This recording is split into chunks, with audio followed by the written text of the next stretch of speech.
6, 5, 4, 3, 2, 1. You'll never have the sacred stone. Oh, this you crazy mother...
What we do here is go back.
Hey everyone, Steven Jensen here with Jessi Davin.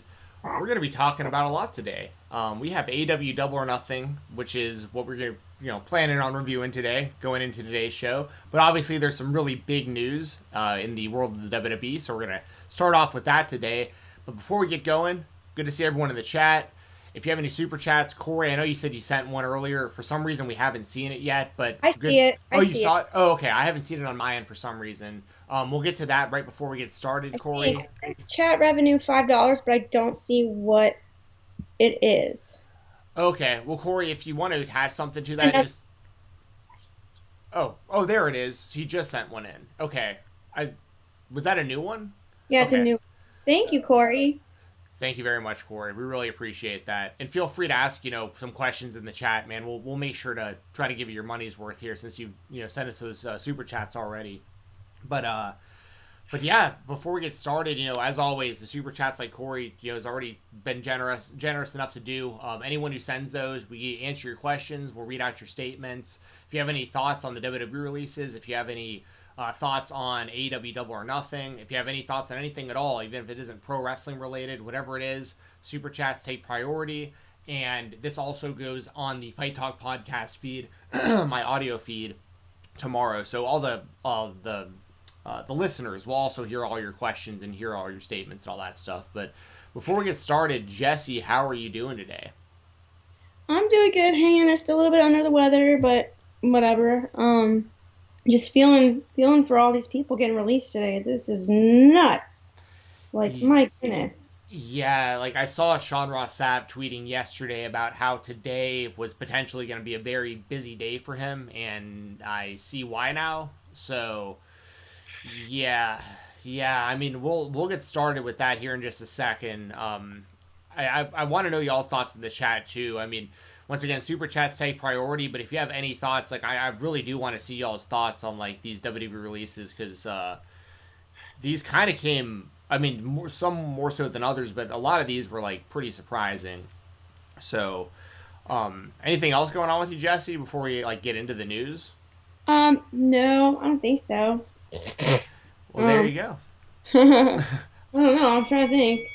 All right, so I'm gonna pull up Sean Ross Sapp's tweet right now, and this is gonna show that all the names that got released today. So there's a lot of speculation with this too, which I'll talk about here in a second. So according to Sean Ross Sapp, and it's been verified through multiple outlets at this point, Braun Strowman, Aleister Black, Ruby Riott, Lana, Santana Garrett, and Buddy Murphy have all been released by the WWE. And this also raises a lot of questions about, whether or not the WWE might be looking to sell, because there's been a lot of rumors about that for a while now, and there's a lot of moves they're making right now, like financially, that, it to me, it looks like that's what they're going to do at some point in the foreseeable future. So, what do you think about this, Jessi? I mean, Strowman is a guy who they invested a lot in, but they never really went all the way with. And Aleister Black had just come back to TV. So, like, what do you think about all this? It's really shocking to me. It hurts. Like, first off, anything I say beyond this is strictly, whatever speculation, whatever, just hearsay or whatever. First and foremost, I feel for these people because these people are now without a job. You look at Lana, who was not the best in the ring, but my God, she was really trying hard. She was putting in work. A lot of these people are incredibly talented, amazing people with families, with lives beyond this, with financial, you know, burdens. What is it? Responsibilities, financial responsibilities, and now they're without a job. Braun Strowman was getting paid over $1 million a year or something like that, and now he's nothing, and it hurts my heart and it breaks my heart for them. So first off, before we start in anything, I just want to say that my heart goes out to them. The good news is they're incredibly talented people. All these people are incredibly talented in one way or another, and I feel like their future is bright, and I don't feel like this is an end-all be-all for them. I feel like they have plenty of other options along the way, thank God. But my heart does go out to them, and I don't want to come off as insensitive. So just first and foremost, Sure. right off the bat, like, love you guys, sending you so much support. And then as a fan, looking at this like from the perspective as a fan, you look at Braun Strowman, who just was in like the world title picture, if I'm not mistaken.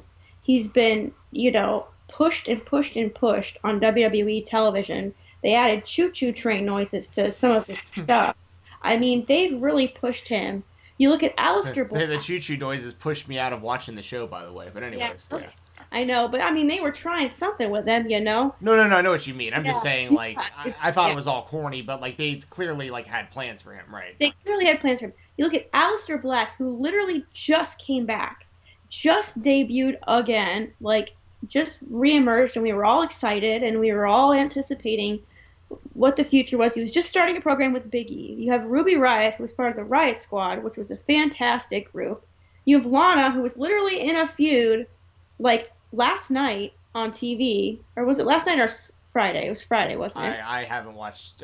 I've only watched WWE pay-per-views. So yeah, she's literally teamed up with Naomi, Santana Garrett, whatever. Buddy Murphy, I know he's been on the show, but you have a bunch of these people who were in active storylines who were just like gone. And typically when you see that, it's like, there's like some bad blood backstage, or just like there's tension, you kind of see it coming. I mean, some of these I can see it coming, but at the same time, it's like my time feels wasted. Like, and I know in the grand scope of things, these people losing their jobs is more important than my time as a fan, and I totally get that. But it's baffling and confusing to me. It's weird. I like Lana, I get whatever, but she was like in an active storyline. Like I just don't understand. And you look at like Tom Phillips was let go. That the guy that was on commentary was let go. They had all the releases recently, and and I know that I bet you can speak more on the selling of the company kind of thing, but it's just weird. It makes no sense when you have a company that had record profits last year in the middle of a pandemic, mind you, still having record profits, decide to cut all of these wrestlers, all of this staff, all of this, like their digital marketing team. And I think to me, that's the biggest indication that they may be selling was all those the digital team that they let go. That's a huge indication to me. And my husband, and I didn't really talk about it too much. I don't know if we talked about it on here. And I didn't post anything on Twitter because it's just, I don't want to catastrophize. But he said when WWE moved to Peacock from their own independent network, that was like the beginning of the end. It's a really good call. It really makes a lot of sense. It really does. And I don't want to catastrophize, and I don't want to seem like a, the sky is falling Chicken Little kind of girl. But it really does seem like something is happening with the third, like that Khan guy came in, and all of a sudden, like the company has just completely changed, and it's turned from a sports entertainment business to like an entertainment business. It's gone very business. It's gone from a company about the fans for the fans, kind of. I mean, I guess that's subjective, but they put that across to a business, like a brand. Like I feel like I'm like watching the damn stock market. It's just very bizarre to me. Yeah. I mean, and that's actually, I mean, it's a really great point with when they started getting rid of their like their video team and stuff because I mean that really does make a lot of sense. And yeah, I mean, so I'll talk about that a little more in a second, but like as far as the actual names here, like Braun Strowman, like we said, that was a really surprising one because he's been really a project of the WWE's for a long time. There's a whole other conversation that could be had. I did a podcast last night with Doug, Brandon, and Josh, and we were talking about how basically the whole idea of the performance center doesn't actually work. Like it's like NXT, everything that NXT was supposed to be when it started, none of it worked. But it's basically being masked by the fact that they just keep signing established indie talent to just go to NXT. But like, there's very little proof of like anybody coming to the performance center without like a wrestling background. And then, I mean, there's a couple examples like Baron Corbin is probably an example of somebody who probably had no wrestling training, went through the PC, and he's still doing his thing. But like, out of the hundreds and hundreds of people who have gone through the PC, like Braun Strowman's a perfect example. They didn't develop him at all. They never had him on NXT. Like he went straight from the PC to main, like the main shows. He never did NXT, and he never had any time to actually like develop. And he's had to try to develop on the show. It's the same issue they're gonna have with Omos. Like as high as I am on Omos and like his potential, he's gonna run into the same problems as Strowman did because they didn't actually develop him. So like. Yeah. So Strowman, I think that the problem with Strowman is I honestly think there are like key parts of his game that are really missing. Like he has all the physical tools you could ever ask for, but there are things that he doesn't do that I just don't think. It's like they talk about it in MMA sometimes with like guys who might be like really really good at knocking somebody out, but they never actually develop like the base for everything else. So once they stop being able to knock people out, like they don't have anything to fall back on. And I kind of feel like that with Strowman. Like now the thing with Strowman though is he's so big and he's so athletic that if he is better than what he has been able to show on WWE, which is also possible, he could be very interesting outside of WWE. And he's still young enough that like he could still be very successful. So I'm interested in that. And then you have Aleister Black, who at Tommy End, he's already changed his name back on Twitter, which is cool. That's a no-brainer for AEW. Like they immediately, yeah, like so, as soon as that no compete clause is up, bye. Exactly. I mean, I think everybody's on the same page. We all want to see Tommy End in AEW. I want to see him really everywhere, but AEW, if I had to pick one place. He would fit in great, especially with like possibly maybe like if they wanted to actually ever take the Dark Order back from more of like less of a comedy and more of like a darker thing. I feel like Aleister Black would fit in well with like that kind of vibe, like Yeah. maybe I don't know, like maybe with the comedy it's a little different now, but like Aleister Black, I think there's a lot of things Aleister Black can do on AEW. Ruby Riott will bounce back. She's talented enough that I think she'd be great in like Impact, for instance. Heidi Lovelace, right? Sorry, what's that? Heidi Lovelace, correct? That's Yeah, her. yeah, Yeah. that's right. Geez, I haven't heard that name in a long time. Um, but yeah, I think like Impact Wrestling would be great, just personally. Yeah. Like Lana, because they have a great women's division. I think she'd add to that. Lana, you've got. I just don't think Lana's very talented. I'm just gonna keep it real, but I mean, if they wanted to pair her with Miro again in AEW, I wouldn't be mad at that. Because I think she's better on the mic than he is.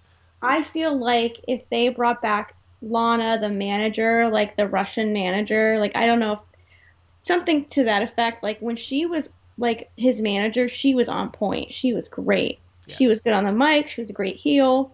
The Russian accent thing was kind of hokey, but I mean, still, it worked. She sat there. She looked super like, she looked like someone straight out of like the USSR, and it worked. And it worked for Rusev, and they were just a heel team together. And if they could bring that back in some aspect with AEW, I feel like that's the only way they could make it work. However, I mean, Lana, she's gorgeous. She could be a model. She's doing her thing on TikTok. She's got other avenues other than wrestling that she could pursue as well. That's a really good point. Like, she might not even want to continue in the wrestling business for all we know. She might, I mean, like you just said, she can do plenty of stuff outside of wrestling and be totally successful. Peter Davies, I see in the chat saying Ruby Riott to AEW, she would be great. She's an incredible worker. Yeah, I wouldn't be mad at Ruby Riott at AEW either. Like, I think that's a good option. I just say Impact because, like, when I just think of the Impact Wrestling roster and the women they have there, I just feel like Ruby Riott would be just a really good fit there. Just personally. But I think that Ruby Riott would also be a good fit in AEW. Just Impact, for some reason, just feels like a better fit to me. At least for right now. Let's see, what else we got? Santana Garrett, I honestly don't know a lot about her. Was she on the main roster, or was she a PC? Or, like, what was it? I don't know much about.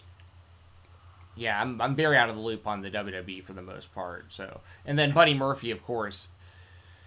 I mean, incredibly talented worker. A guy who I'd like to see get a chance in AEW because I think he'd have some really good matches. Yeah, I'd also better. Yeah, Impact would be good. I mean, even like New Japan or even like Ring of Honor. Buddy Murphy honestly would fit in really well anywhere. Yeah. But on like a smaller company, he'd just have more opportunity to shine than he would in like AEW. So I feel the same. Yeah, very, very talented guy though. I mean, yeah. So this is it's very interesting because these are some pretty high profile names, and yeah. And then as far as like the sale goes, I saw this all happen with the UFC a few years ago when the UFC sold for like $4 billion, and they weren't nearly as valuable worldwide as the WWE is. Like, and that's the thing that people don't consider, I think. The people that are like, they just signed a deal with Peacock, they just made all this money with their TV deals, they got Fox, they got this and that. Like, why would Vince McMahon sell the company? Because he got all that money already, and because if someone bigger than him comes to him and offers him $10 billion, he'll probably take it. That's how I feel about it. Because there's a chance they could get like $10 billion for it. If the UFC could sell for $4 billion, I think the WWE could sell for at least double that. So, yeah. I mean, what happened with UFC? What changed? Because I know Dana White is still there. So, I'm just asking. No, this is a great question. I'm glad you asked that because not most people that don't follow MMA aren't going to know. So, and I could see a similar situation happening in the WWE. So I'm very glad you brought this up. So, what happens with the UFC was the ownership changed. So they changed owners, but a big part of the deal was contingent on Dana White staying there for another, I think it was like a 7-year deal or something, where he had to stay on as the president of the company with the new ownership, or else the owners wouldn't buy. because Oh. they needed him to run it. Okay, I see what you mean. So Yeah. I could see a situation possibly where, like, I'm just throwing a name out there, like Disney buys WWE, but they might be contingent on like Triple H has to stay as like the COO or something, because like they'd probably need to keep somebody who's there currently at a high up position to run it like the day to day, because just throwing like a Disney executive that doesn't have any wrestling experience at that would be that. I mean, good luck. That would be a disaster. Yeah. But it's really one of those things too, because like the way that I see it, and I could be totally wrong too, but like just the way I see it is like WWE changed when they changed to the network and they stopped doing the pay-per-view model. That was a big red flag to me right there, all the way back then, because when you don't think your product is good enough or valuable enough and people aren't buying your $50 pay-per-views, but we've seen AEW. I know they only do 4 of them a year, but we're willing to buy them for $50 a show because it's like, it feels like it's worth our money. When you're only paying $10 a month for pay-per-view, you're getting $10 value pay-per-views. And like the talent didn't make nearly as much because they used to get a cut of the pay-per-view buy, or they still probably do, but they get less off of that now. So ever since the network, like the talent isn't as incentivized to like go balls to the wall on pay-per-view because they're not making as much as they used to. Yeah. The company isn't as incentivized to like put on a great show because you're only paying $10 for it. You're not paying $50 for it. So like, so all these flags even back then where it's like, okay, are they like already kind of devaluing like their product?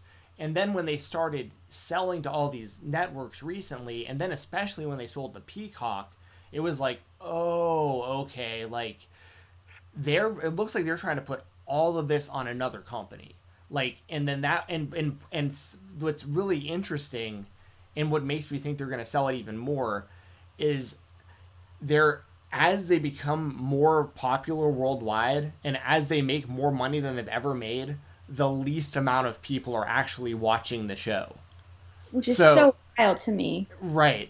But if you're Vince McMahon, he's obviously a smart guy.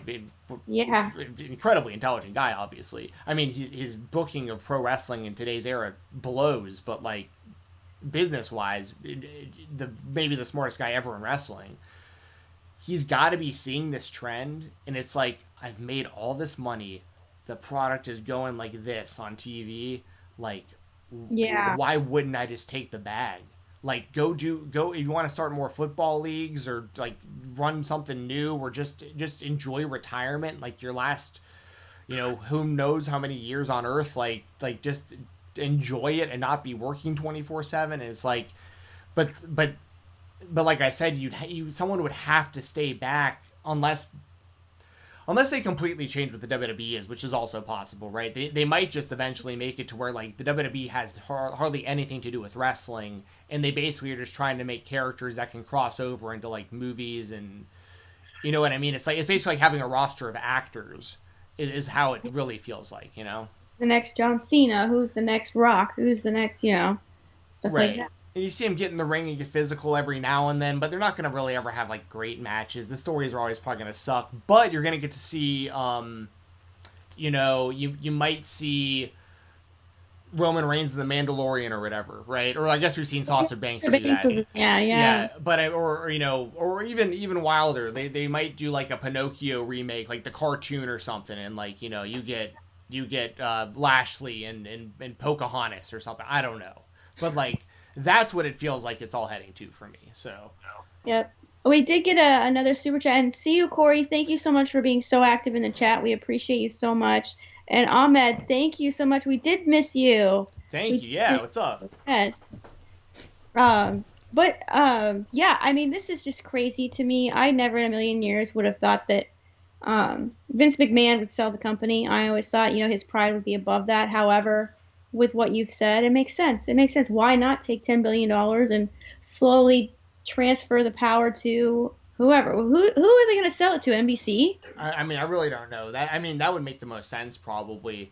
But also, like, and that's another thing I just want to bring up because, like, it ties in with NXT not actually working. It's also possible. We talked about this on the live chat last night as well. It's also possible that Vince McMahon sees that. Like, he could be looking at it and being like, okay, so we've had this performance center for years, and we've had like hundreds, if not thousands, of people come through there. And the only people that are successful in NXT, like really successful, are people that were already known and already successful before they got here. Very So true. like, so how good is Triple H at all this? Like, that's a real question that needs to be asked, because he gets a lot of Ooh. praise. And I do give him a lot of praise for what he has done with NXT, like, because I think the actual the actual NXT takeover shows are really good shows, and I know that he's behind those. So there's definitely something there. But if you're looking at a guy that's gonna like take over the company and his big pet project for the last decade or whatever of NXT, you look at it and you're like, this actually isn't serving the purpose at all of what it was supposed to. Maybe maybe Vince gets maybe he's getting some cold feet about handing it over to Triple H, and that's maybe what could lead him to selling it. You know what I mean? Yeah, absolutely. I mean, ooh, it's why my husband thinks that the Khan family should buy WWE. I was like, that's funny. Well, the best thing that could happen, I saw Spencer Love from Love Wrestling tweeted it today. I thought it was the best tweet I've seen all day so far. Ted Turner should buy it, and then he actually wound up winning the Monday Night War at the end of the day. So, Oh my God, that would be so funny. yeah, but that would basically be like Tony Khan buying it. I mean, that's Yeah. pretty much the same difference. But Yeah. I'll um, make another super chat. thank you. Yeah, let me get these super chats pulled up. We'll start going through. Yeah. Um, It, uh, it really worries me that AEW is going to sign everyone that's been released. Already stacked roster. Braun would make sense, but no one else. See, thank you so much, Ahmed. See, I'm the opposite. I felt like Braun Strowman was like a cookie cutter, not cookie cutter, I shouldn't say, because he's very unique. A WWE guy through and through. Very super duper WWE. Like, I mean, I guess there were some times when he was with the Wyatt family, he did some pretty cool athletic stuff that I thought was pretty impressive. But to me, he very much felt like a WWE product. Like you said, he felt like someone who came through the performance center. Or he was like a very like homegrown talent for WWE. Um, but I think that is definitely an issue that is going to be brought up, and I think we'll be debating it for time and time again. Is how much talent can AEW have? However, they're going to have two shows now. yeah, They're which is that's that was going to be my point exactly. Yeah, yeah, they have more time to fill now, so it makes sense that they would want a lot of people. yes, and we got another super chat from Craig Foster. Thank you. You want Yes, to read that one? yeah. Thank you very much, Craig. And thank you, Ahmed, as well, very very much. Um, Craig says, is it Triple H or how the people who run the main roster are booking them? That's not the point I'm making, Craig. But I totally agree with what you're saying on that, though. Like, that's the big fear. That's the reason people like Tommaso Ciampa and Johnny Gargano probably don't even want to be on Raw or SmackDown. Like, because they know their career is dead the second that they hit one of those shows. So they want to stay in NXT because Triple H is in charge of that. What I'm saying, though, Craig, is Triple H is also in charge of the performance center aspect of it too. You know, like as far as, and I know it isn't just Triple H, by the way. But he's like the one I'm going to mainly focus on because he's really the head of like the whole thing. Is the performance center was initially put together to take talent and develop them to the point where they got on NXT, and then when they got on NXT, they'd gain a following and then be on Raw or SmackDown. The first step of that, though, is developing people at the performance center. That's what they're unable to actually accomplish. They've been successful at taking people who are already good from the independents and then putting them on NXT, or masking it how they did at the start, where they would take like Kenta and Kevin Steen and El Generico and all these guys and Finn Balor, and like they'd sign them. This is like the old days of NXT. They'd sign them, and then they'd make them go to the PC, and then they'd make them start in the beginners class, and they'd make them do somersaults and all. Even though these guys are selling out, stadiums in Japan, they had to come in and prove they could do cartwheels and somersaults and these kind of things. And then they were kind of masking it as, look at what the performance center is doing, like the incredible talent coming out of the PC. That's not the same as like taking a guy who was like a collegiate athlete and molding him into a pro wrestler and then getting him onto NXT. Because now NXT isn't even the developmental show. Now it's just a third brand. So it's also like, The point with Triple H is like the PC is not doing what it was supposed to do. They have a couple outliers, maybe someone like a Baron Corbin, like I mentioned, but out of like the hundreds, if not thousands, of people who have gone through the PC, to only have like a handful of people that you've actually developed from the start through the PC and NXT, like it's actually pretty sad how low that number is. So, I know, and Craig does say, what about people like Bianca? Bianca might be a good example. I don't know what I didn't know her from the Indies prior to the WWE, so she may be a perfect example. I think she was like a CrossFit Olympics, and they've got that Parker Bordeaux from UCF. Yeah. It'll be interesting to see what they do with him, but Bianca is a good example. But even with Bianca and like a Baron Corbin, that is such a small amount of people. Well, that's the thing. Like if Bianca might be a perfect example of it working. Yeah. There are other examples. Like we'll see what happens with Parker Bordeaux. I mean, it's hilarious how hyped up people are getting on that kid for not knowing anything about what he can actually bring to the table outside of his look. But the point is, like, there are some examples, sure, but like there should be way more examples. So it just kind of is. Now granted, there also is an aspect of that to where like the original idea was to develop talent, and then they probably just realized what works better is just signing guys off the indies. So they're just like, they probably just kind of changed the focus of how they run NXT. But what's the point of why even have the performance center then? It's like just sign people from NXT, or sign people to NXT right off the indies and just have a super indie. Like you don't even need the performance center for that. That's called AEW. You know what I mean? Like that's what they're doing. So, yeah. So yeah, and there are people, Bianca never on the indies. That's why I didn't know about her, because I watched the indies. I'd never seen her, so it makes sense that she would have been from there. But once again, y'all, volume, right? Like we're talking about a couple people here out of thousands. So that's a good point. My husband just made a really good point. Oh, what did he say? I missed it. He doesn't. Well, I muted it because you were talking. Oh, sorry. No, I wanted you to make your point. You're making a real good point. He said he doesn't think NBC will buy them because how much would it cost NBC to buy out unicorn emojis? How much would it cost NBC to buy out SmackDown from the Fox contract?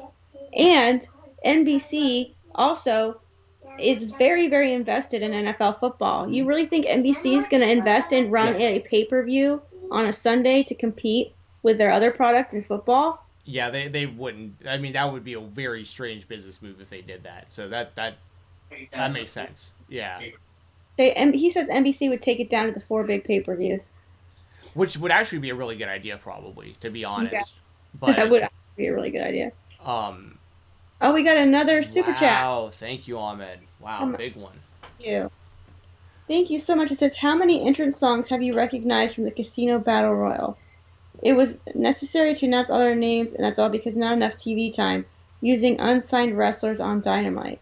Shout out to Mikey Ruckus, by the way, who does like a bunch of the music for AEW. Okay. He's really, really incredible. I could not watch. No, I did, and I watched that. Yeah, you can't really recognize it. I mean, that's just because it's a new company. It's a newer company with a bunch of new people. But I think that is a good point because, you think of WWE with the Royal Rumble, you immediately recognize that entrance music.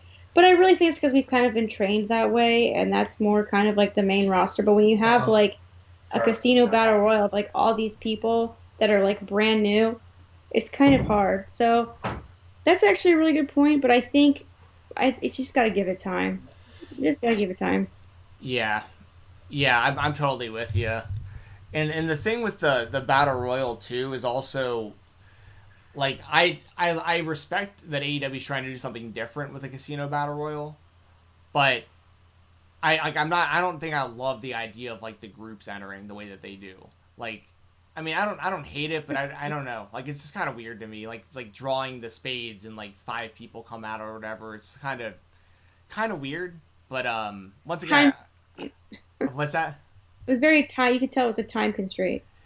Yeah, well, which I mean, and for that purpose, like it actually makes a lot of sense to do that. But once again, I respect them for doing it.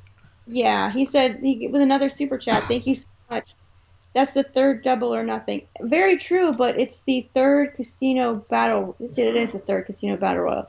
And you think about all the names that were in the first casino battle royal. They were all main. They were all main card people this time. Like I think Sammy Guevara was on there, and he was in the inner circle match. So you have to find more people to get on there, and I think it's a good way to showcase. And maybe if I watched AEW Dark, and maybe if I watched the Dark Elevation, that maybe I would recognize them more. But it is definitely a fair criticism. There are a lot of names, but I feel like the roster has been growing and growing and growing with each year. And I feel like each year, if you go back and, like I said, if you go back and watch the first Casino Battle Royal, it was like the buy-in, wasn't it? Yeah, and I think that might have actually been Orange Cassidy's like debut too with AEW. Yeah, so I mean, you look back and it's like maybe it is time to like start to go and pay attention to them. But it is a fair criticism, and I won't deny that at all. Yeah. And I thank you so much, Ahmed, by the way. Thank you. Yeah, Ahmed. Thank you very much. We really really appreciate the super chats, y'all. And also just while we're at it, if you don't mind hitting that thumbs up button, we really appreciate that too. That's totally free and it takes like half a second. That really helps the YouTube algorithm and like recommend this video to other wrestling fans. So I see we have like 25 people in here right now, which thank you so much for watching today, y'all. But if we can get those thumbs ups up, we would really, really appreciate that. And please consider subscribing too. It's totally free to do that also. And that's just another way to really help and support the channel without having to, send any money or anything. So thank you guys very, very, very much. We're very, very grateful. Yes. You want to move on to Double or Nothing? Sure. And I mean, if you have any super chats and you want to talk more about the WWE, so I mean, it is a huge story. And I think we've been talking about it for almost 40 minutes. And we could talk about it more next time, too. I mean, maybe there'll be more names. Who knows? I hope not. Yeah. But if anyone has super chats or anything that you want to discuss it, please go ahead and submit those and we can discuss it more. Just like I said, I think to conclude that, just my heart goes out to those people. And I really wish the best for them. And there's a bunch of speculation. And I guess the speculation is kind of a silver lining in it because it does kind of make it fun. But at the end of the day, people did lose their jobs, and that is really sad. And we have to recognize that. Yeah, for sure. We anyone who watches our shows, like y'all know at this point, like me and Jessi are not like we're never the kind to like be hoping people get fired or like we never celebrate when people lose their jobs and stuff. We're not like that at all. No. But this is the reality of what happened. This has happened. These people have been released. And luckily for them, though, I mean, they're all talented people. They're all going to bounce back. So, I'm actually optimistic, really optimistic for this group because I think they're all going to probably wind up being way happier in their life. I mean, once again, just guessing, but like, I hope so. I mean, so many of the people who left the WWE last year. The way that the way that they come across now, they just seem so much happier, especially the ones that like really bounce back on like AEW and Impact and other companies and stuff. I mean, so I really have I feel very bad that they've lost their jobs, but I'm also very optimistic because it's a very talented group of people here. I really think they're all going to bounce back very, very soon. Yeah. So Ahmed with another super chat. He said, "I will support releasing Sammy only if AEW signs him." You know what? I think Sammy would do great on AEW. I feel like Sammy, I'll give him credit, man. He embraces this conspiracy gimmick. That yeah. I mean, he really goes balls to the wall, and he has all the effort in the world. And I tell you what, anywhere he goes, he's going to be an asset to any company. And I feel like, and like I said, I never want to celebrate anyone losing their jobs or hope someone loses their job. But if he were to like have like a side deal with AEW and he were to happen to get released or come to terms with a release, like I would be fine with that, but I wouldn't be fine with him like losing his job unexpectedly. Yeah, for sure. I mean, the talent of Sammy he'd be a no-brainer for everywhere. I mean, but I once again, I haven't watched a lot of WWE lately, but like the little bit I have seen of Sammy, like he's very entertaining at what he's doing, and he's always been great in the ring. So, yes. Oh, and Craig Foster with another super chat with a very good point. Thank you so much, Ahmed. We really appreciate it. And then Craig, thank you so much. It says, "I could see Netflix or Amazon on buyers. They want live content and have the money. Absolutely.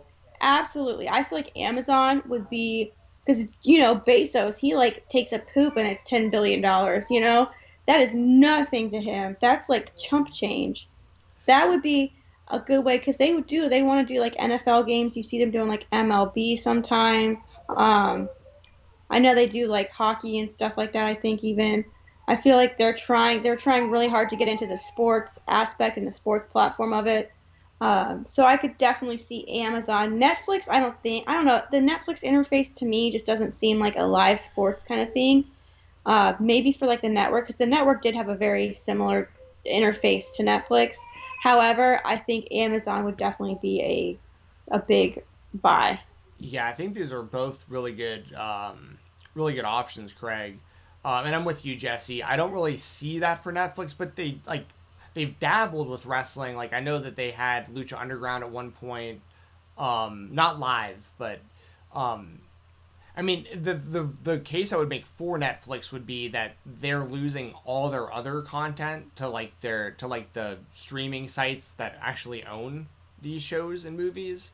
So like it would be pretty huge for them to get some live sports, and I think that the WWE would be huge for Netflix if they were able to get it, as far as like getting more people to subscribe or resubscribe. But I don't really see it happening. But I think it's an interesting option. Amazon I think is likely because they just, yeah, like you said, they just have so much money, and they're willing to kind of take some risks. Like they own Twitch, which has, I don't think Twitch actually even makes them money still at this point, but like it's such a big platform that like, they continue to pump money into it and try to make it bigger and bigger. So I could see Amazon being the type of company that might take a chance with the WWE. So, and then it's not even really that much of a risk. Like, I mean, Exactly. Any company for Amazon to buy is no risk because they're exactly. powerful. Yeah. Yeah, for sure. And then That was I'll, very insight, Craig. Thank you. yeah, thank you, Craig. Very, very good or very good uh suggestions there.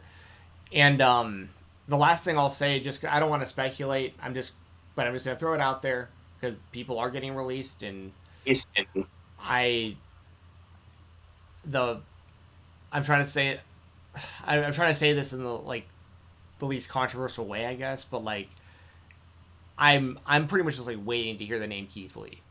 You know what I mean? Like we haven't seen the guy in like forever, and like something's going on with that. I don't know like what the deal is, but like I just really feel like, I mean, his merchandise has been on clearance now for like months, I think. Oh, Um, that's cool. so it's like but he's a guy where like he that would be like a celebration. That's like you freed Keith Lee. Like if he gets out of the WWE, like he can go back to what he was doing before, which would be incredible. Um, but I just want to throw that name out there because like I'm not sitting here being like I hope someone gets fired. That's not the case. But like that's just a name that comes to mind of like when I see names like Braun Strowman and Aleister Black and stuff. I'm like, but Yeah. Keith Lee's still there. But like we hadn't seen him in a minute, and something's up with that. So like, Yeah. I'm keeping my He's eyes out for that. I think he's one where there's like a silver lining. And like you said, you never want anyone to lose their jobs, especially if there's something going on that we don't know about and we honestly, frankly, don't have any business knowing. True. Um, but I mean, given that it's not like a medical thing where he would have to like be forced to retire, I feel like, and maybe that's why they haven't released him. Maybe it is something like medical. I don't want to Right. speculate. And if that's the case, like that's a Yeah. totally different thing than Yeah. like just I not. respect. Yeah. Yeah. But given what I know, if he's one that it would be a silver lining where like he would have a job lined up immediately. And I think that's kind of the point you were trying to make. Exactly. Yep. His job, if there were a silver lining, it would be him. So Yes. Yeah. For sure. All right. Cool. Let's move on to Double or Nothing. If y'all have thoughts on the show, once again, as always, super chats. It's gonna take priority. But we're gonna run through these. Probably won't take a ton of time on this, but we will. We're gonna give you our thoughts. Jessi was able to get into the show about halfway through, so I'll just kind of talk about my thoughts on the first. What's that? on the worst part of on the worst match in Yeah, late. so we'll get to that for sure. So I'll kind of just run through these to get up to that point. We had Serena Deeb and Riho Deeb, I thought both looked really, really good in this match. This was an awesome, awesome pre-show match. This might have been the best pre-show match I've ever seen. Like, I know that's like, people are like, you're an AEW fanboy. It's like, and I am, but like, this honestly might have been the best pre-show match I've ever seen. Serena, I've heard that from multiple people. yeah, it was really, really good. Serena Deeb wound up winning with and I'll get to your super chat here in a second, Kogan. Thank you very much. Oh, thank you, Kogan. That's so sweet. But the finish was awesome because like Deeb had been working Riho's leg and her knee and stuff, and Deeb at the end of the match just grabs her leg and she's just bashing her knee against the mat and then puts her in like this just nasty single leg Boston Crab. And like, I mean, it was the match was great. The psychology was great. The crowd was super hot for this because it was the first match that they had seen live. Incredible stuff. I like really, really, really, really, really well done by both these women. And that was for the NWA Women's Championship. Serena Deeb retains, and yeah, we'll see what happens there. Serena Deeb, it looks like, is probably going to lose the title to Camille pretty soon on NWA TV. At least that's the way it's been. It's booking towards that direction. And Deeb's so damn good. She was wearing a Woman of 1,000 Holds shirt. She's taken on like the old Dean Malenko moniker. And I saw a picture of her and Malenko together wearing the shirts, which awesome. Just awesome stuff. That's so cool. Yes, totally, totally awesome. Before I get to the next match, Kogan, thank you once again for the super chat. It says, "This will be my last super chat for a few months. I have to save money for New York in the fall, but here's my support for you guys. Keep it up." Kogan, I cannot tell you how much we appreciate the support. Don't ever feel like you're obligated to send us your money, especially if you need it. Like, save your money, keep it for yourself. But we appreciate it more than you know. So thank you for all of that. And even if you're not in here super chatting, like we hope you're still in here enjoying the chats and you're still active and watching our stuff and still supporting from the chat. So I mean, thank you. Yeah, and I completely echo what Steven said. I mean, you never ever feel obligated to give us super chats. We appreciate you being in this chat so much, and the engagement in the chat is just what makes these live streams so much fun. And good luck in New York. That's so exciting. Yes. Good luck. Be safe. Have a good time. Yes, have a safe move. I hope it goes smooth. And in the fall, oh God, it's like right around the corner. Oh my God, my little girl's in kindergarten. Nice. But yeah, so don't ever feel pressured. We just love having you in the chat. We love everybody in the chat. So thank you. Yes, absolutely. Next match we had was Adam Page defeating Brian Cage. Got the win with a buckshot lariat. This was also really, really good, and the crowd was super hot for this. I saw some like videos of Hangman's entrance from... So one thing I need to mention, I heard this from multiple people. It was a lot louder in the building than what it seemed like on TV. And like off TV, it seemed like it was loud. But like apparently it was like way louder. And I saw some like alternate videos that people were taking during the Hangman entrance, like people that were in the building off like their camera phones. And that's camera phones. That made me sound old. Does anyone call them that anymore? Their camera phones. But when Hangman came out and he was on the entrance ramp and does his thing, that place was deafeningly loud. I saw that. Yeah, I saw that on Twitter. Unglued, man. Awesome. Like, this is the kind of stuff where like having fans back, and this was a big theme for the show to me, was like having the fans back. Now it's like we're gonna finally see if and how over a lot of the talent is, because most of these people have been wrestling with no crowd, like most, if not all, of their AEW run.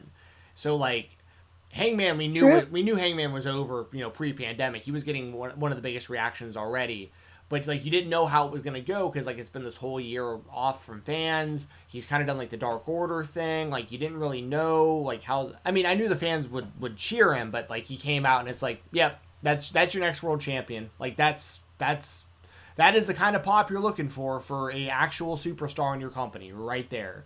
That's a pop that no one in the WWE is getting, just straight up. So, oh, and before I talk about the actual match, since Peter just sent another super chat, Peter, let me veer off to this one because it's about the previous match. It says Deeb versus Riho is great. Deeb is one of the best in the world. Riho is a great babyface, and now her full time in USA is great. Now that she's going to be full time in the USA, it's great for AEW. Couldn't agree more. What do you think, Jessi?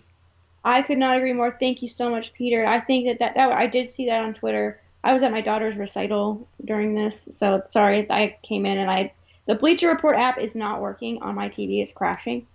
I've been trying to watch these matches, but I heard that this one might be on YouTube. I'll have to go see. But yes, I think that that's a big deal. Her being full time in the United States, because that was the issue. And I mean, obviously there was a pandemic and all of that. And we all got why she wasn't there. But now that she's full time in the United States, I feel like that's really, really important, especially because they're going to be traveling so much. So I feel like that'll be really important. And I mean, she's a great wrestler. I mean, people want to hate on her and stuff because she's tiny, but she can go. I mean, her match with Nyla Rose was actually pretty good. I think wasn't that one good? Yeah. The only issue with Riho is because here's the thing, like I'm a big Marco Stunt fan, for instance. Like, and his size doesn't bother me because of the way he wrestles. Riho, I think she's a great wrestler, but some of the moves she does, I would change her moveset just a little bit, because some of the stuff she does just doesn't look like it would hurt at all because she's so small. Yeah, like, that's true. Like, because like with Marco, what makes it work so well for him is like he never just like does like. He very rarely just does moves to people. Like, he'll, like, hit you in the knees a bunch of times. He chops you down to his size. Then he might do, like, a Hurricane Rana once you're on your knees. Or Luchasaurus picks him up over his head and he throws Marco into somebody. Like, but, like, Riho is doing stuff where she's, like when she does, like, the 619, for instance. Like, I love that move, but it just looks like she's barely hitting anybody. So it's like, That's like no force. That's right. Like, and she does like the foot stomps, and it's like she just doesn't. I mean, when you see someone like low key do foot stomps, it's like, oh, ouch. I hope they were flexing for that. Like, when you see Riho do it, it's like it just doesn't look like it hurt very much. But her actual technical skills are great. So it's like, I just wish she'd change a couple of her moves. That's the only criticism I could have.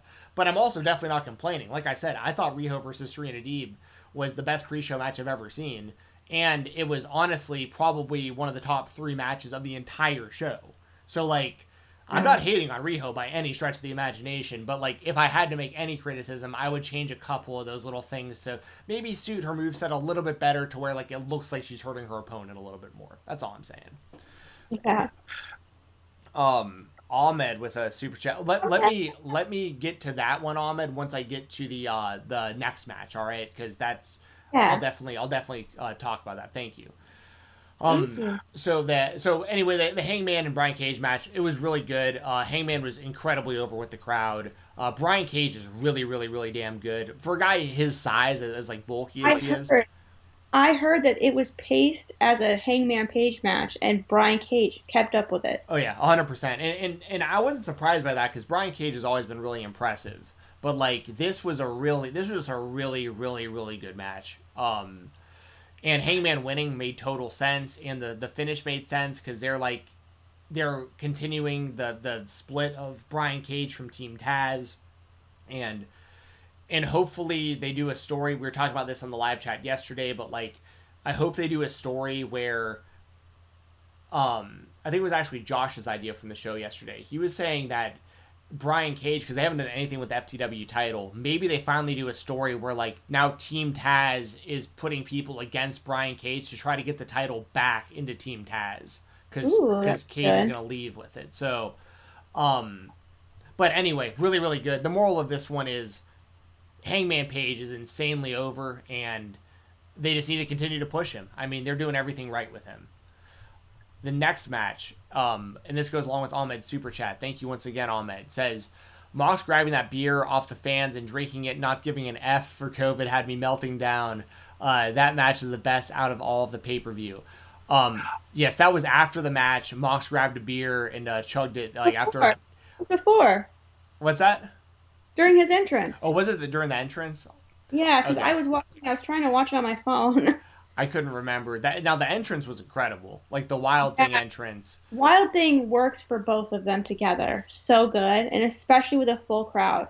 Yes, and on top of that, Jon Moxley was wearing a Trent Acid T-shirt, which I marked out for, and Eddie Kingston was wearing a Bad News Bears jersey, which like I ultra marked out for. So like this is, I mean, they came out wearing like just like the coolest stuff, like for someone like me, like it was like perfect. And yeah, the entrance was incredible. Moxley was so fired up that it looked like he got lost on the way to the ring. Like in Kingston, you could tell was kind of like taken back, where he was like, I can't believe how over I am. Oh my God. Like, cause like they're all chanting Eddie, Eddie. And like Mox is right next to him and they're all chanting for Eddie. And he's probably like, oh my God. Like I can't, like we all know Eddie Kingston's over, but like he was super over with that crowd. Like, I heard that his hot tags were smoking. They were. I mean, and this whole match was done so well. Ahmed, I agree totally. This was this wasn't my favorite. This was my second favorite match of the night, but I think this was the best match of the night. I'll talk about why my other one was my favorite, but this was the best match of the night. I agree with that. And I mean, Moxley, the way he sells is just so good. The way he was firing up during the match, like there were certain points where like he's getting beat down, then he starts like hulking up, and like you see it in his eyes, and he's like pointing over at Kingston in the corner, and he's doing like old school Hulk Hogan, like working the crowd. Yeah, playing the crowd. And it is working. Like, I mean, they are like, it's just getting louder and louder and louder and louder, and Moxley, you can see it in his eyes. I mean, it is the guy, and then he would get super beat down, and then he'd tag out to Kingston, and then Kingston would get beat down, and then when Kingston would tag back into Mox, we're so conditioned by the WWE to where like every tag is like a hot tag. Moxley was so beat down that like he'd get the tag and he'd like walk right into a super kick and like do not like he would be selling still from the beat down from before. Like he didn't just like miraculously recover. Like. And then he got beat down so badly that like he just couldn't take it anymore. He ate like 4 or 5 BTE triggers at the end of the match. Like incredible match. Like this was so good.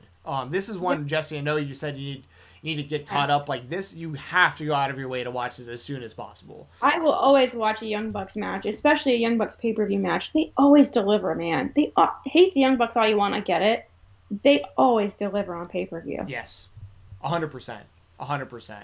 And that was another thing too. Like they're leaning so well into their heel thing. Like Nick Jackson with the beard and the red hair and like the septum piercing. And... yeah, exactly. Like they're playing into it very well. Issa, what's up, Issa? I miss you. How are you? I saw some pictures of her and her little Roman the other day. I think it was yesterday. Yeah. My brother makes so much fun of me because like I'll be like at my place and like he'll come over and like I'll be like on my computer or something. I'll just be like smiling at my screen or something. I'll be like, dude, what are you cheesing over? So and like I'll like turn and it's Roman and Issa. You know, so it's like oh this little dog. Oh, that count. What's that? So cute. Yeah. I miss and my Yorkie. Beautiful, gorgeous queen, yes. Yes, well, it's funny because most people would be like, because like my brother, he'll be like, "Oh my, that chick's so hot," and I'm like, "Yeah, I know," and like, look at that cute little dog on the bed behind her. That is so funny. Yeah, but yeah, they're the best. I love those two. And Issa. Yes. But yeah, this match was incredible. After that, we had the Casino Battle Royale, where Jungle Boy won the match by last eliminating. I got the end of this. Actually, I lied. I got the end of this because I wanted Jungle Boy to win because he was so over with the crowd. Yeah, and I think that was a good call. Like everyone is expecting Christian, and the whole story was leaning towards Christian. And one thing that I really like about this match is they didn't do that classic BS like someone hiding under the ring for like the entire time and then coming in right at the end and trying to win, because they like always do that in battle royals. They didn't do that in this, which I loved. So yeah, what are your thoughts? So you're saying you're very happy with Jungle Boy getting the win in this one? Yes. First up, Ahmed with the super chat. Issa, XOXO. We love you. Issa is over everywhere. She's the best. We love her. So yay. Ahmed, yes. We appreciate it. Thank you, Issa and Roman, for existing. But yeah, I mean, like my husband, you know, he's very like team like NXT WWE or whatever. He he likes AEW more and more and more each time. Yeah, that's okay, by the way. Like, you can like whatever you like, sure. Yeah, like I mean, we're married. I don't really care. Like, Right, yeah. Obviously, it's not that. It doesn't affect you that much. I'm not filing for divorce or anything like that, Um, but he was like, they're gonna make Christian Cage win this, and it's just gonna be another WWE guy shooting to the top, and this is something that all you AEW fans complain about WWE doing, and I was like really nervous, and I was like, no, because Jungle Boy is like a homegrown talent basically. I mean, not homegrown because I mean he was on the Indies. My 5-year-old's But laughing. he also like he wasn't he was still really like new into his career when he got signed though. Like he was a guy that most people thought was going to be more of like a project for AEW, but like just exceeded expectations so fast that he just rose the ranks way faster than people would have ever thought. Yeah, and so my daughter said unicorn emojis. Unicorn emojis in the chat. Unicorn and chip and they and head emojis. And don't forget chicken wings. Chicken wings. Okay. Chicken wings. Thank you. Ahmed, no, I'm not going to do that. I can't even say that. My daughter's right here. I'm not going to do that. That's funny. It's funny, Ahmed. Thank you. Close the door, please. Thank you. I think the only way that could ever happen for me is if I married some woman who like I didn't know was a Packers fan, and then like I found out afterwards, like I might have to get a divorce, but like that's really the only thing. Same with the team up north. Yeah, right. For you, yeah. But when Jungle Boy got that win, it was amazing. And like I said, this was the first match that I actually got to see. So when he won and everyone in the crowd was, singing the song and waving their arms back and forth, I got a little emotional. I thought it was really cool. I got lots of FOMO. I was like fear of missing out. I was like super like wanting to be there, but I wasn't jealous or anything. I was just so happy to see all those cool people and just it was a really cool AEW moment. Like it was such an AEW moment, Yeah, for sure. And I think it's. I mean, then this is just another good example of like the fans being back, right? Like because it's proven too through the reactions that Jungle Boy is over and like he's ready for this push, like if you went in that ring and like people just were lukewarm or were booing, then it'd be like, oh, they're just gonna shove this guy down our throat. It's like no, the fans are ready for this. So, and I mean they got the Baltimore theme song, which is just perfect. I mean that's a whole another conversation. Them licensing these theme songs is genius, and the fact that Tony Khan is willing to do it is just incredible. Issa with a super chat, thank you as always. Says I'm officially an AEW fan. The tag team match was my favorite part of the night, but this pay-per-view has been my favorite AEW pay-per-view so far in the last year. Well, I'm glad to hear you say you're an AEW fan officially. Well, welcome to the winning team, Issa. But I obviously I'm kidding. Once again, y'all can like whatever you want to like. It's totally fine. But I always get a little bummed out when like people aren't giving AEW. I don't want to say not giving them a chance because I know you've given them a chance, but like. I really think that their show consistently is the best overall mainstream wrestling show that there is, and I think it's like by a long shot.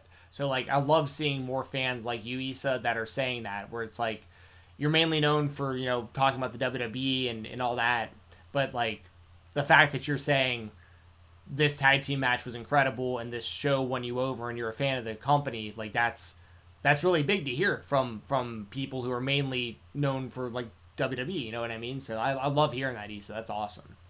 Yes, and then Ahmed, this super chat is because Issa just declared herself an AEW fan. I guess miracles are real. Thank you, Ahmed. And I think, it really does go to show how AEW is truly growing on people. I think it's very important to see that.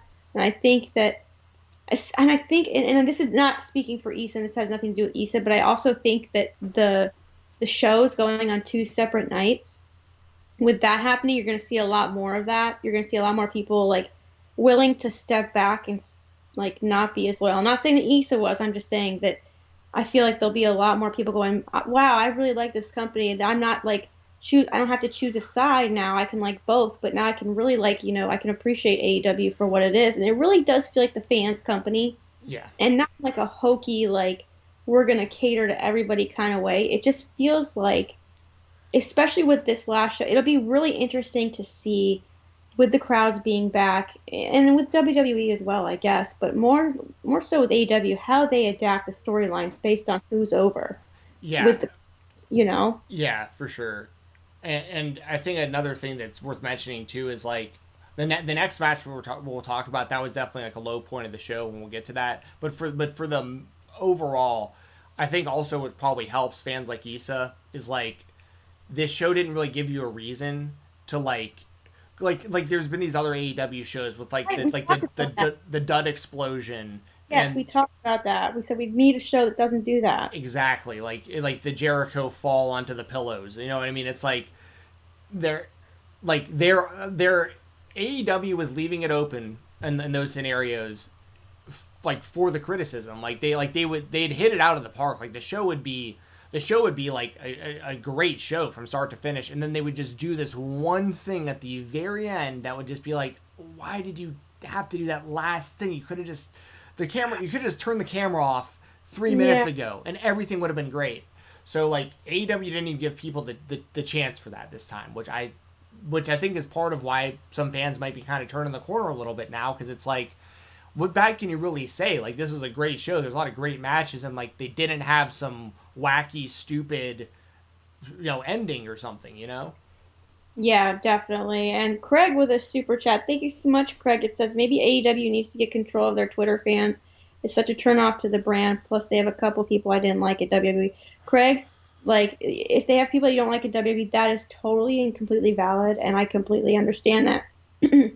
And you're more than allowed. Sorry, my voice is like going away. Yeah, you're good. More I than know the allowed feeling. to feel that way, and so I'm never gonna like knock you for that. However, like WWE fans are also bad too. I'm not saying that the AEW fans are not bad, because I'm sure they can be little shits. You know what I mean? Yeah.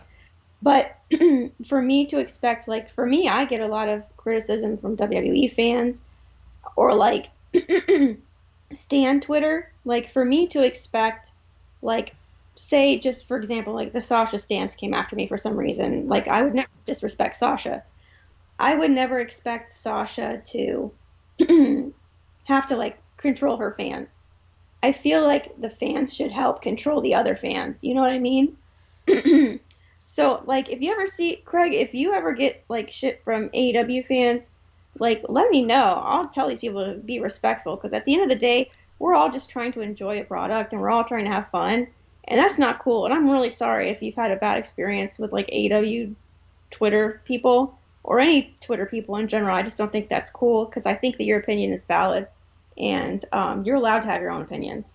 Yeah, you can definitely have your own opinions, but yeah, like Jessi said, I mean, it's coming from both sides. I mean, it isn't like it's all AEW fans and it's all WWE fans, right? It's all fans. Like that's honestly, that's just wrestling Twitter, if we're being honest. Like, not even the company specific. That's just wrestling Twitter. Not to invalidate the experiences that he's had, but like, absolutely, I think Twitter can be just a bucket of butts sometimes. Yeah, I mean, yeah, it sucks that that's happened with you, man. But yeah, I mean, like I said, it isn't specifically AEW fans. It is all wrestling fans do that stuff. I mean, I get that too. I'll tweet something positive about AEW, like positive, not even against the WWE. And sometimes I'll have people hit me up like just like all this stuff about how bad AEW sucks and how stupid I am for liking AEW. And like, my tweet had nothing to do with the WWE.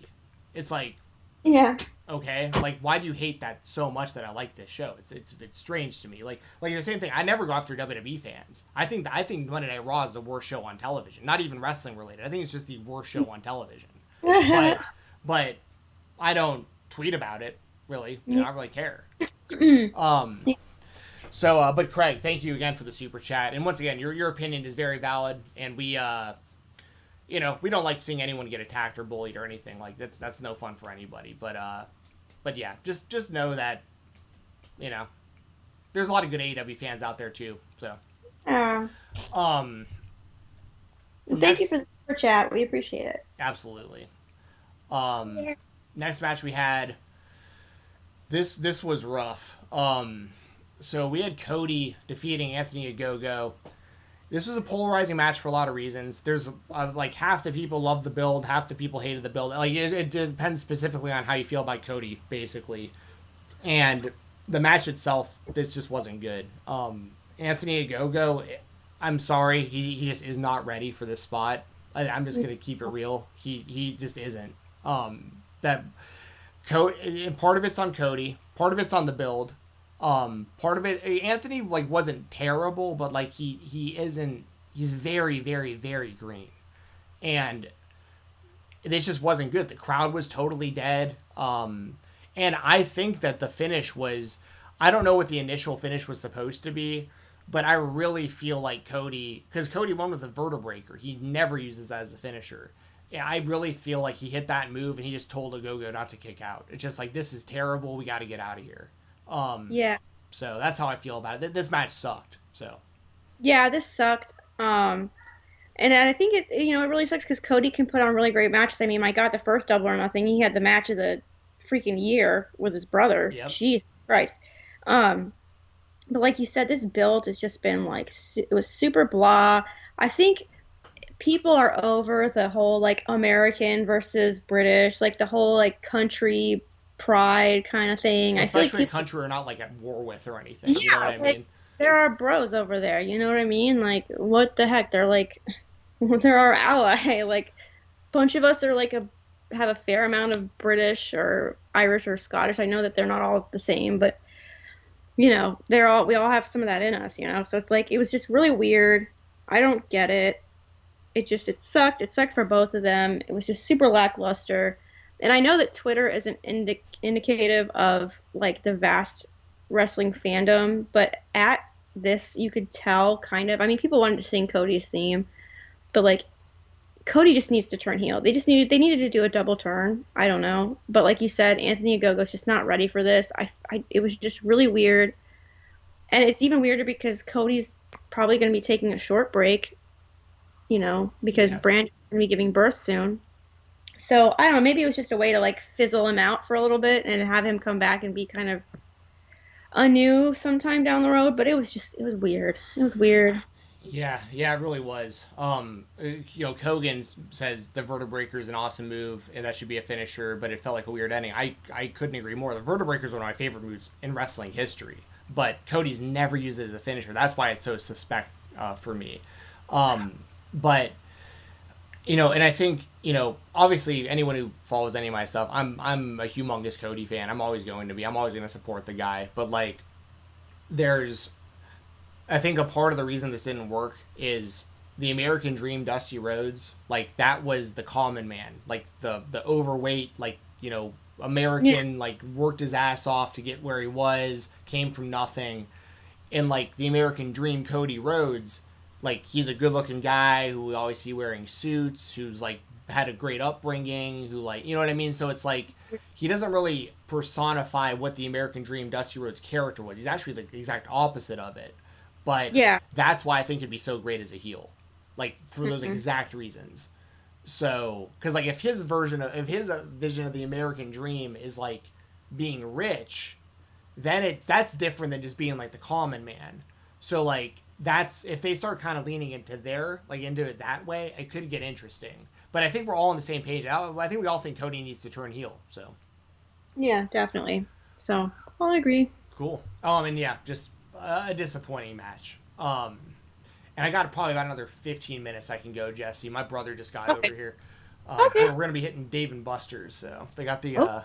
So why don't we Miro, that was a fun one. Lance Archer cut his hair, so reinventing of it there.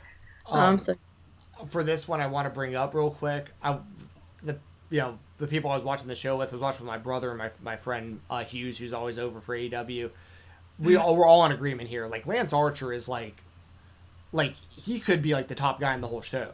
Like the guy is so good, and for a guy that's big, that's so big as he is, to be able to move the way he does, like he's super believable. Like I'm really, really high on Lance Archer right now. Yeah, definitely agree. What do you think about Miro retaining? Because I thought this was actually a really good match. I just like Archer more, but like Miro winning was predictable. Miro winning, I think, was good. I feel like it kind of.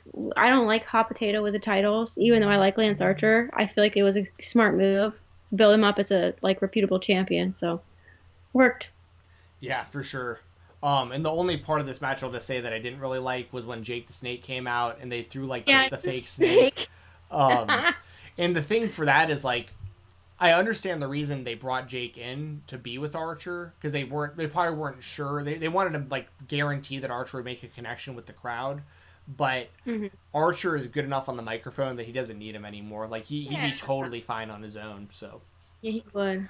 after that, in one of the biggest moments of the whole show, we had Dr. Britt Baker winning the AEW Women's Championship from Hikaru Shida. Got the win with the mandible claw. What'd she call it again? Mandible claw, or I don't know what she calls it. It's like the Rings of Saturn mandible claw. Is that what she calls it? That's Well, kinda no, cool. that's what it is. Like she puts her in a Rings of Saturn, and then does the mandible claw. It's someone in the chat will know. The lockjaw, that's what it is. Yes.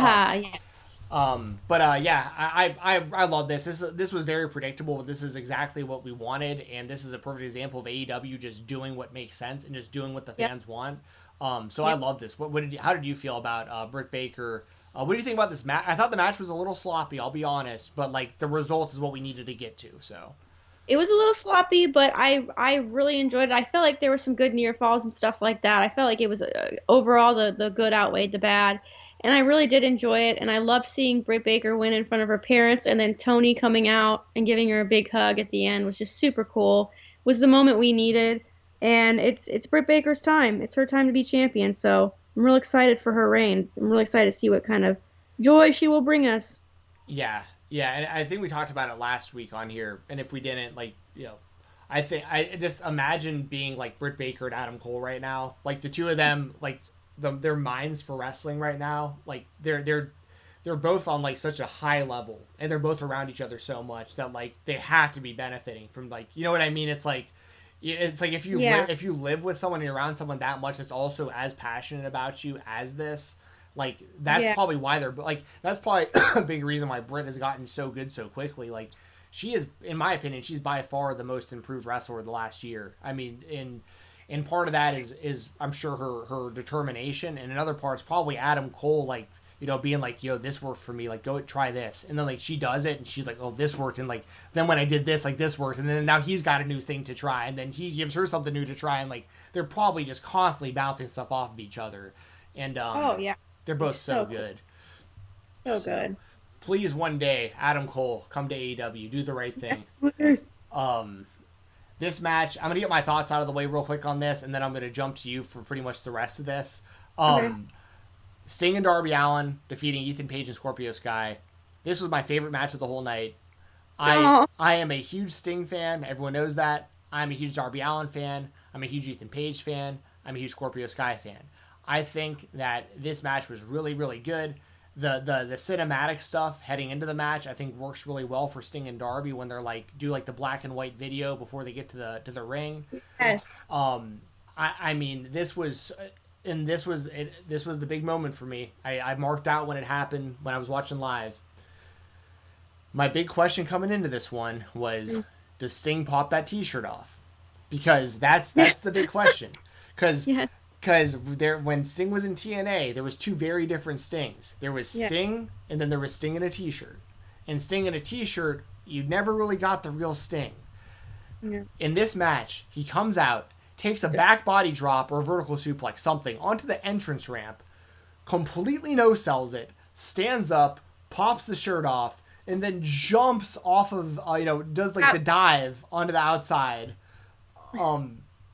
Incredible. I thought this match was so well done. I thought the finish was awesome with Scorpio going for the springboard diamond cutter, and Sting just caught him in the reverse DDT for the Scorpion Death Drop. Like, I could not say enough good things about this. This is Sting's big middle finger to the WWE as far as I'm concerned. This is the how did you not do me and the Undertaker when you had the chance moment right here. Like, this proved Sting can still go. Right. This was so good. This was absolutely incredible. I was like, you love Sting and you like to see him wrestle. I was super nervous about if he could actually wrestle. We saw the cinematic match, at the last pay-per-view, which was, great. But my God, when he went out there, he just like turned on the jets. And I was like, holy shit, he's got new hips, new dude. I don't know. What the hell? Like, it was awesome. He looks like my husband's like, he doesn't look like he's in shape. I thought he looked like he was in great shape. He was like 63 or whatever. Yeah. I mean, you're not going to be jacked like that, I thought he looked great. Could have used a little bit of a tan, but you know what? Maybe he's going for the pale vibe like Darby Allin. I was absolutely shocked at Sting's ability to still be Sting. And it kind of goes to show you, like you said, how WWE dropped the ball on him. But I was extremely impressed with Scorpio Sky and Ethan Page as well.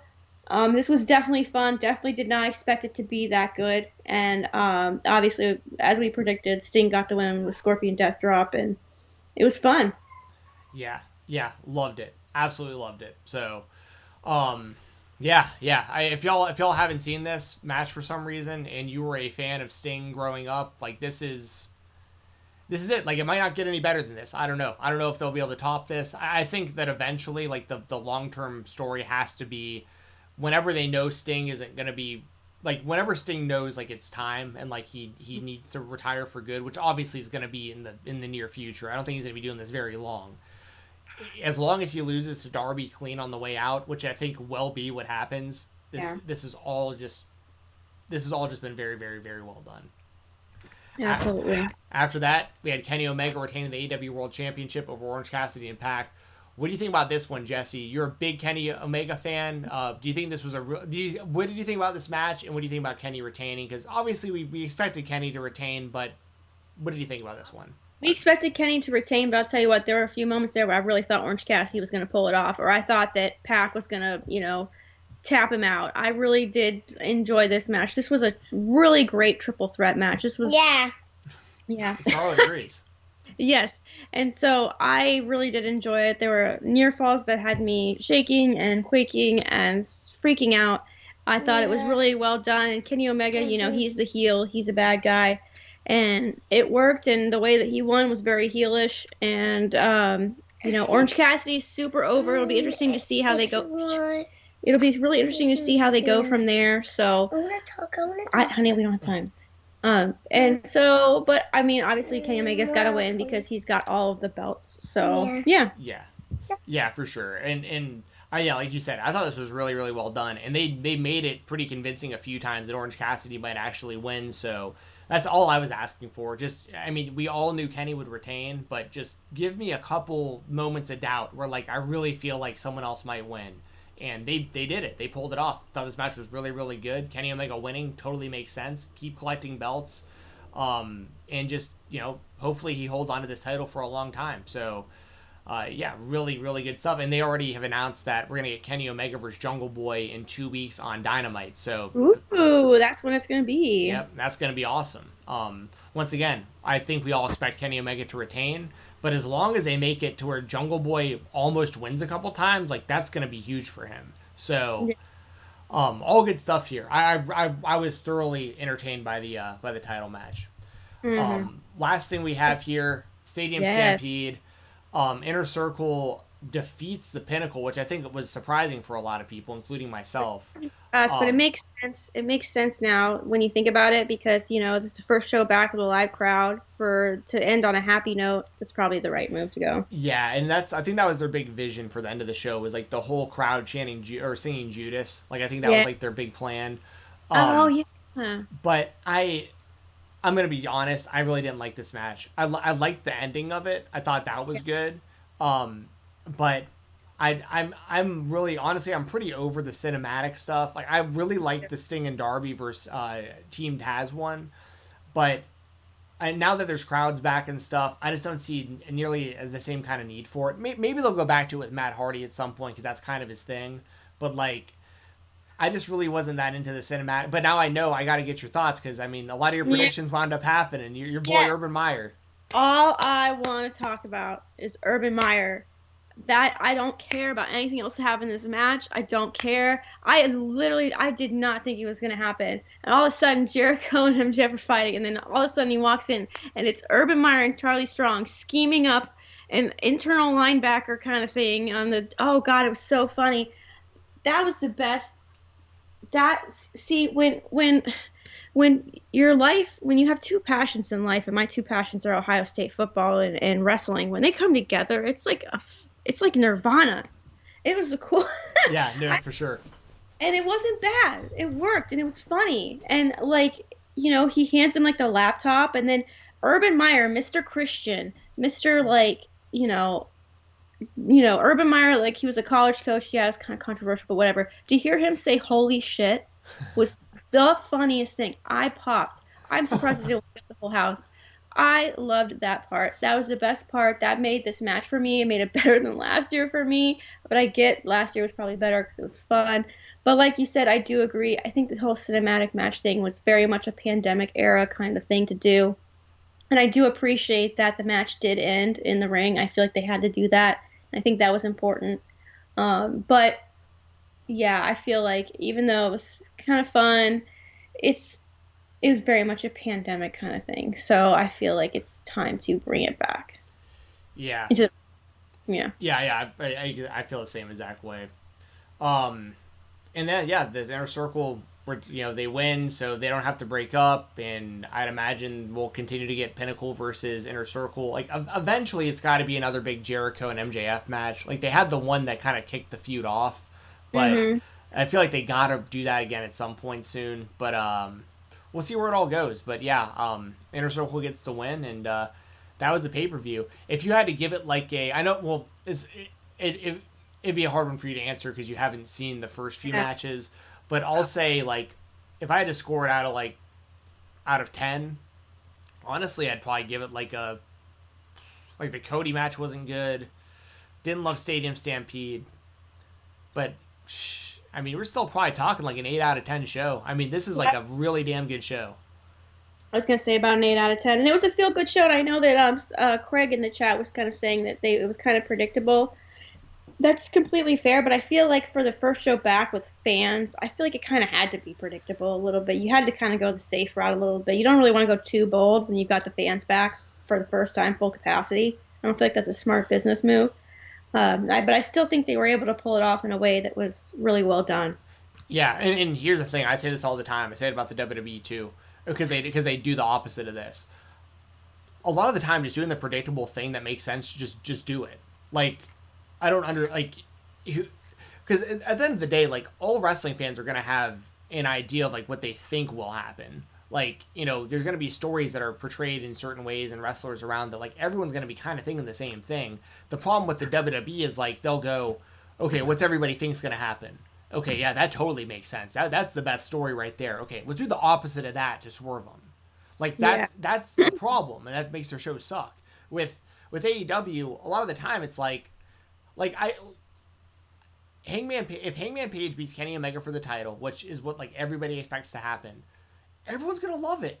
Like we don't, like, just because we expect it to happen doesn't mean don't do it.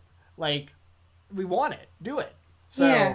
I thought it was a really good pay-per-view, and that's it for Double or Nothing. Jessi, I'm gonna hide the screen real quick to get the sponsors pulled up. If you can just kind of tell everyone what to do with the likes and the subs and all that stuff real quick. Sure. I just want to say quickly, thank you so much to everyone who joined the live chat. I know it's kind of a somber beginning, but we do really appreciate everybody being engaging and having some really good questions and fair criticism, and I hope that we've treated your criticism with respect like we hope to, and I hope that the live chat has been a lot of fun.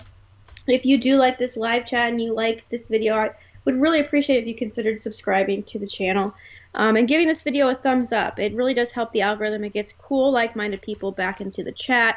We love a good chat. We love a good conversation. We love good insight and everything. And I feel like today was a very, very, very indicative of that.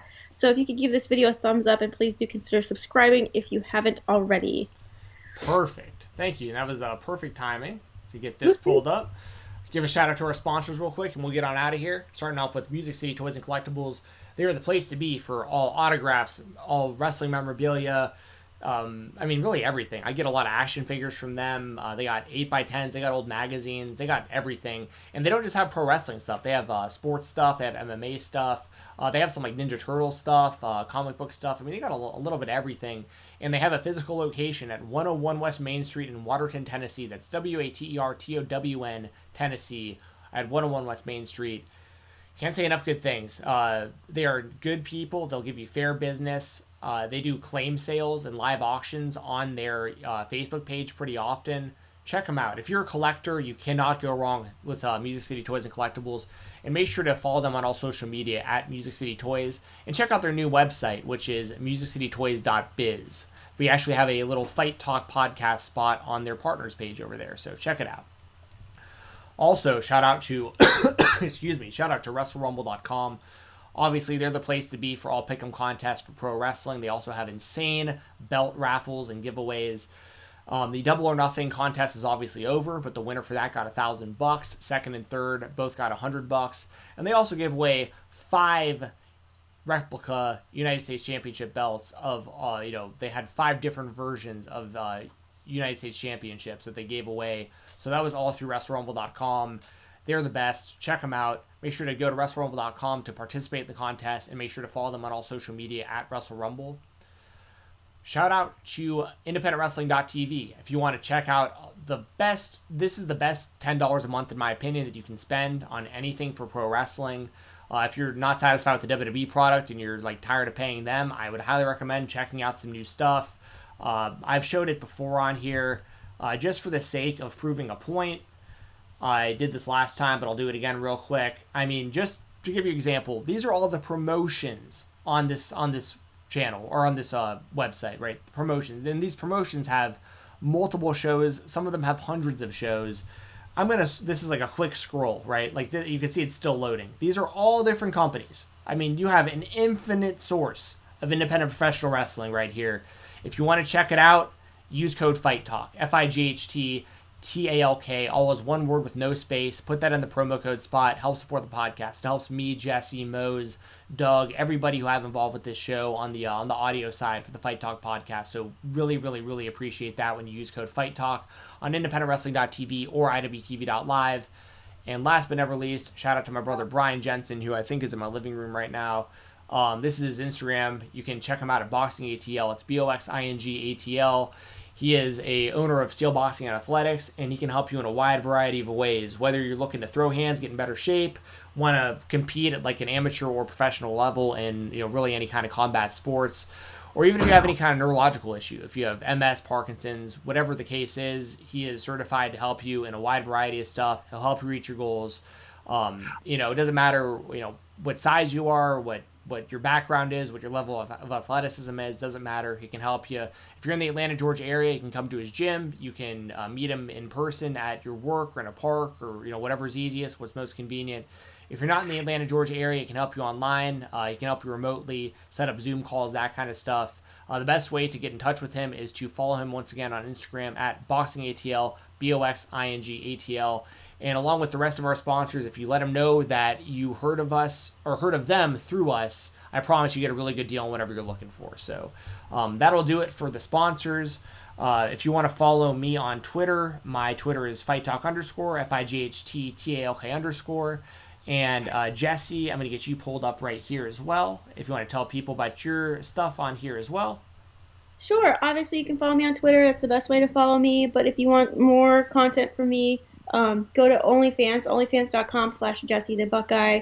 That's the only way you can get to me in the DMs. Currently working on my Peloton, getting my body back, so we're getting there. But yeah, that's about it. If you want pizza, Jessi25 for papajohns.com, JESSI25 for 25% off your Papa John's pizza order. Legit works. Yes, I've used it many times. Code JESSI25, Jessi25, 25% off at Papa John's. Take advantage of that. Really good deal. Yeah. So that's going to do it for today's episode. We'll probably be back next Tuesday or Wednesday, I'm guessing. So just make sure that you're subscribed here to know when we're going live. Make sure you're following both of us on Twitter because we always tweet links out. And that'll do it. Anything else before we sign off? No. I hope everyone has a good week, rest of their week, and hopefully no one else gets released. Yes. Keep your eyes out for that. We will keep y'all up to date the best we can on what's going on with all that stuff, too. So for Jessi Davin, I'm Steven Jensen. We'll see you.